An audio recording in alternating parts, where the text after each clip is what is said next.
main lobbyist, he's not going to be affected.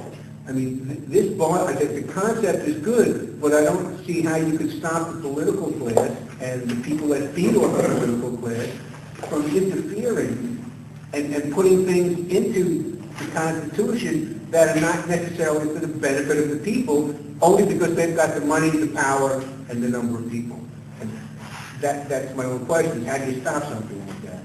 Well, I don't know if you ever stop anything perfectly, anytime, anywhere.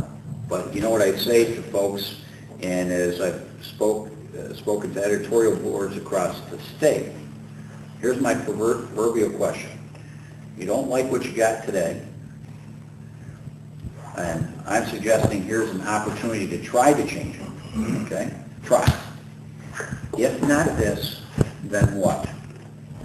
Give me another alternative. Takes the heat off, but until it does, if not this, then what? I'll tell you what. Not this, maybe constitutional amendments, which don't have the cost of a convention, don't have the uncertainty of opening up things we may not want to change, which you will know particularly what they are, which require approval by the people in a referendum. Now, I say that as someone who has historically supported a convention. But there is an alternative to change that does not require a convention. The virtue of that other model is you know what you're going to get going in.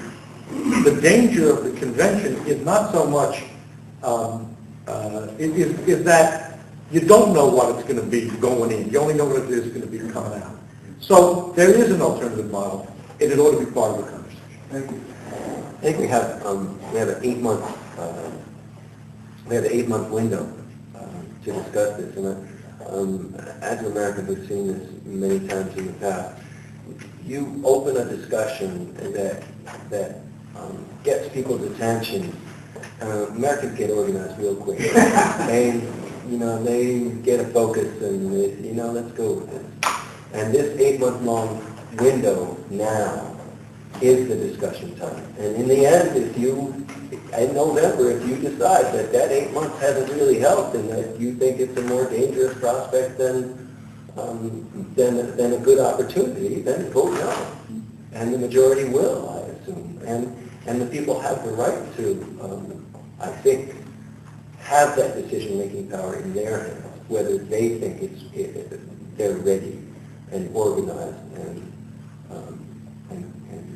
okay with it. And it's up to them, I think, and it should be brought out so that it is up to them. That's what.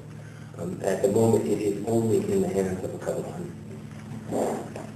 And if I could just make two very quick comments on that, is that I agree with Richard that there is an alternative path, which is the constitutional amendment process, which would be great if we could just get the bills to the floor for an up and down vote, which would be, well, no, it's true though. It's not about you, but if, as you know, it takes, for us to amend the Constitution, it takes 2 successive votes of the legislature to change the Constitution. We've changed the authority system by making the case to the membership.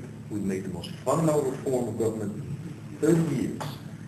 I don't suggest that it's easy, and I don't suggest that there aren't problems, including the up and down vote. But we have strong examples of the legislature leading the fight for reform and succeeding. I don't mean to say everything's fine, that's the end of the discussion, but I don't think it's accurate to say that the system has not been able to produce fundamental reform when we can build a consensus among the members to do so.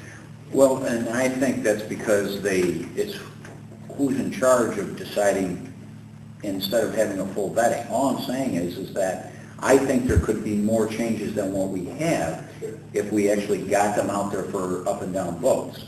And I think we agree more than we disagree on this. And then the only other comment I want to make, Peter, was on the time frame, is that for us to get this on the ballot for November for an up and down decision by the voters, whether to move it up or not, and that's the question.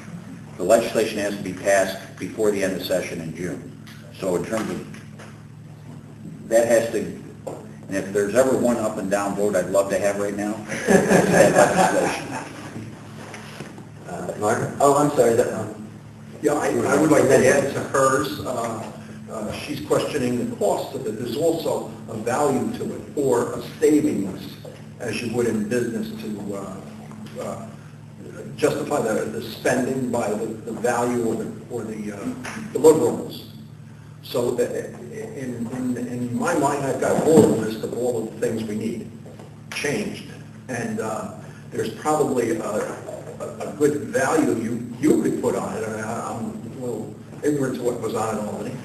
But, every one of those would help get it through legislation and through the vote, too. There's a, I believe there's a big value in this, or I wouldn't be here right now.